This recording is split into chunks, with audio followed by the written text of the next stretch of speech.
좋아요, 구독, 알림 설정 진심으로 감사합니다. 대한민국 기술력이 높은 수준으로 올라서자 해외 외신들은 한국산 전투기에 주목하고 있습니다. 한국의 행보에 미국 공영 언론 CNN에서는 전투기의 핵심이라 언급되는 엔진 개발에도 뚜렷한 성과를 나타내고 있는 대한민국 첨단 기술력과 방산 무기에 대한 특집 보도를 실었습니다. 다양한 해외 언론이 대한민국 KF-21 전투기를 대서특필하고 있습니다. 해당 보도 내용을 살펴보면 한국이 방산업계에서 미국과 유럽에 이어 세계 4대 강국으로 도약할 것이라는 미래 전망을 내놓은 한편 러시아와 중국 등 공산국가 전술 항공기는 다소 과대평가를 받고 있다는 분석을 했습니다.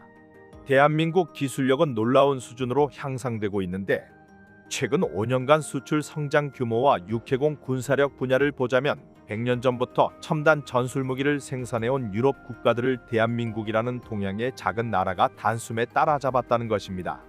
심지어 이제는 KF-21 전투기에 장착할 고성능 군용 항공엔진 제작을 하고 있다며 대한민국에 대해 절대 무시할 수 없는 군사저력을 가졌다고 평가했습니다.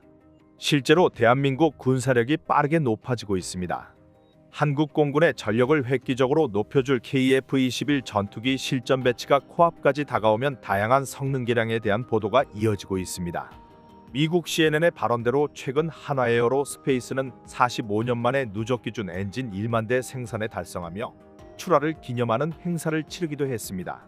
이번 1만 번째 엔진 출하 이후 공장 증설을 시작으로 향후 5년 안에 F-35 전투기에 사용하는 2만 파운드급 엔진까지 개발하겠다는 청사진을 그리고 있습니다. 또한 해외 업체 라이선스를 기반으로 국내에서 국산화 기술 협력 생산에 나섰는데요. 이는 향후 우리 KF-21 전투기에 탑재할 독자 엔진 기술을 확보하여 자주 국방을 실현시킬 전략적 선택이었습니다. 대한민국 KF-21 전투기는 공개된 6대의 실험기체와 비공개 세대의 기체로 연속적 비행과 이착륙, 신무기 테스트 등 무수한 성능 시험과 엔진 테스트까지 병행하고 있습니다. 또한 초기 구조 건전성 시험에 대한 3가지 임무까지 성공적으로 수행했으며 최근에는 고공 15,000피트 상공에서 시속 800km 안팎의 속도로 넓은 지역을 비행하며 전투기 성능을 탄탄히 다졌습니다. 대한민국 전투기는 놀라운 성능을 비치고 있는데 한국산 전투기의 독립적인 운용을 위해서 국산화는 필수적인 요소입니다. 과거 우리 국민들조차 한국 항공엔진 개발이 불가능할 것이라고 비판의 목소리를 내었지만 우리 연구진은 포기하지 않고 수년 전부터 항공산업 발전을 위해 여러 프로젝트를 진행해 왔습니다. 대한민국은 세밀하게 계획을 세워 고난이도 엔진 개발에 돌입하고 있습니다. 한국이 엔진 기술을 빠르게 발전시켜 왔으며 이제는 무인기에 국산 엔진을 탑재해 테스트를 진행하고 있습니다. 무인기에서 먼저 부품 신뢰성이 확보되는 순간 대한민국 KF-21 전투기에 장착하여 비행할 예정입니다. 현재 KF-21 전투기에 탑재될 국산 엔진은 그 추력을 빠르게 높여나가고 있습니다. 특히 추중비를 높여나가는 데 초점을 맞추어 개발을 진행하고 있는데 추중비가 높으면 엔진에 힘이 많이 적용되어 전투기에 더욱 고난이도 기술이 들어가며 고고도 비행과 급감속 등 자유로운 고난도 기동이 가능해집니다. 실제로 최근 KF-21 전투기는 다양한 고성능 비행을 진행하여 세계 군사 전문가들 사이에서 극찬받고 있습니다. 결국 이를 구현하기 위해 중요한 것은 KF-21 전투기 엔진 개발에 농축된 첨단 기술력이 접목되어야 한다는 것입니다. 대한민국이 약세였던 전투기 엔진까지 국산화되는 순간 한국은 순수한 국산 전투기를 가지게 되는 것이며 이는 한국이 자주 국방을 실현할 기반을 다져줍니다. 그런데 최근 한국과 방산협력을 강화하기 위해 한영방산 공동수출 양해 각서를 체결하는 영국은 대한민국 KF-21 전투기를 적극적으로 도입하고 싶다고 언급했습니다. 미국산 F-35 전투기 생산이 늦어져 언제 인도받을지 모르는 상황에서 F-35 추가 도입 대신 한국으로부터 KF-21 전투기를 도입해야 한다는 의견이 힘을 얻고 있습니다. 가장 큰 이유는 현재 많은 국가들이 대한민국의 방산에 관심을 가지고 있다는 것이며 한국산 전투기 비행 결과를 투명하게 영상으로 공개하여 영국과 폴란드, 스웨덴 등이 대한민국 방사청에 접촉해왔습니다.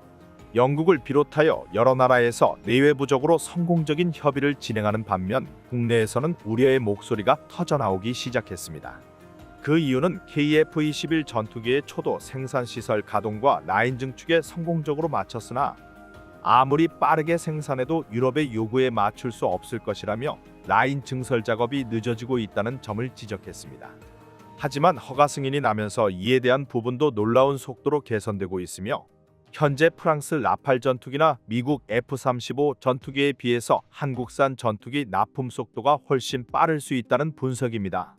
그런데 최근 폴란드와의 협상이 진일보했습니다. 폴란드 국방자문위원회는 여전히 위협적인 러시아를 대비해 폴란드 공군이 가져야 할 적정 전투기 수량을 최소 150대로 권고했습니다. 현재 폴란드가 보유 중인 F-16 전투기와 도입 예정인 F-35, FA-50 전투기를 모두 합쳐도 130대 가량이기 때문에 최소 20대의 전투기 추가 도입이 필요합니다. 미국산 기체 도입은 굉장히 까다로우며 도입 시 지연되기 일쑤이기 때문에 빠른 도입이 필요한 폴란드에게 부적합하다고 판단하였으며 한국과는 여러 면에서 장점이 있다고 결론 내린 것입니다. 대한민국과의 대규모 방산으로 인해 이미 호환성 측면에서도 큰 장점이 있고 빠르게 납품되는 한국산 무기를 경험했기 때문에 나머지 20대 전투기 자리는 KF-21 전투기를 도입해야 한다는 주장이 우세하고 있습니다. 실제로 폴란드 공군이 매우 만족한 부분이 한국이 일정을 잘 지켰다는 것인데요. 폴란드 정부는 대한민국과의 계약을 서두를 것을 촉구하고 있으며 사우디아라비아에 이어 한국과 공동개발을 진행하고 싶다는 움직임을 보이고 있습니다.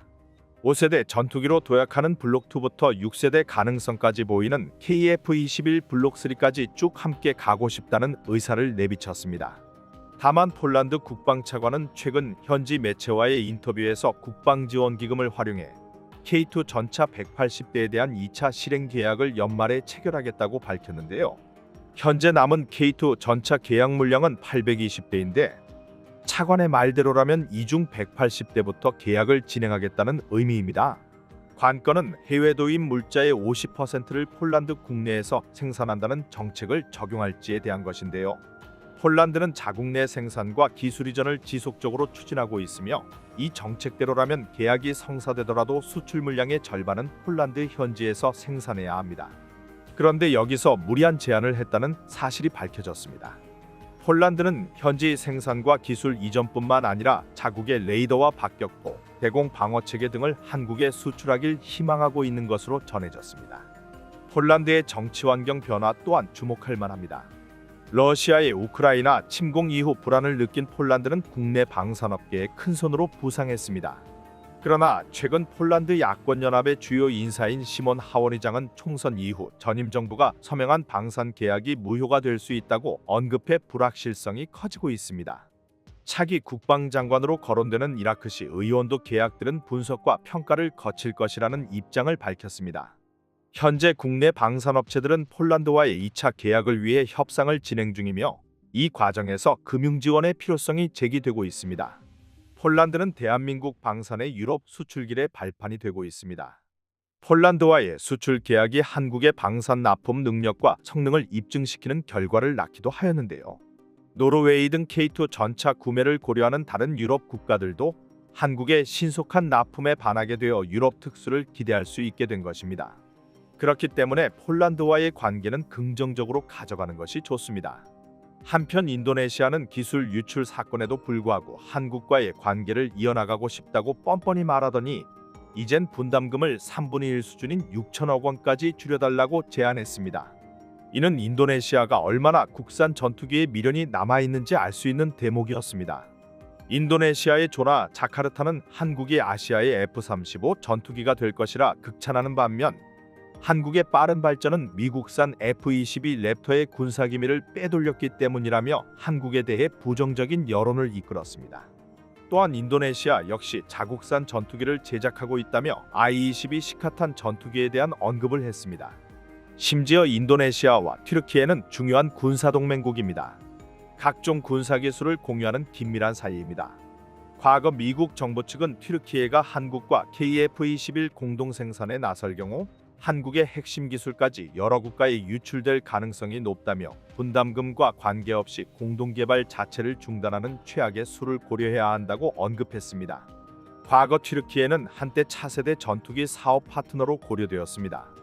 KF-21 하지만 당시 사업에 참여하는 조건으로 기술이전 차세대 대형 공격 헬기 도입 사업에 자신들이 개발한 무기를 도입해 달라고 요구하는 등 현실적으로 고려하기 어려운 조건을 제시했고 결국 공동 개발은 무산되었습니다.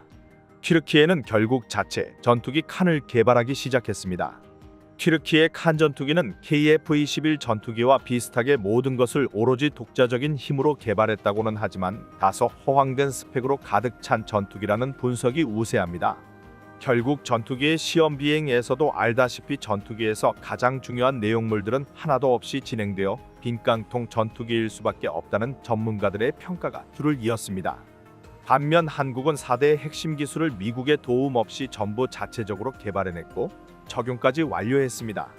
튀르키예도 자체적으로 4대 핵심 기술을 개발하겠다고 힘쓰고 있는 상황이지만 시제기가 비행을 마친 상황에서도 주요 항전 장비가 탑재되지 않아 개발이 순탄치 않은 것으로 추정되고 있습니다.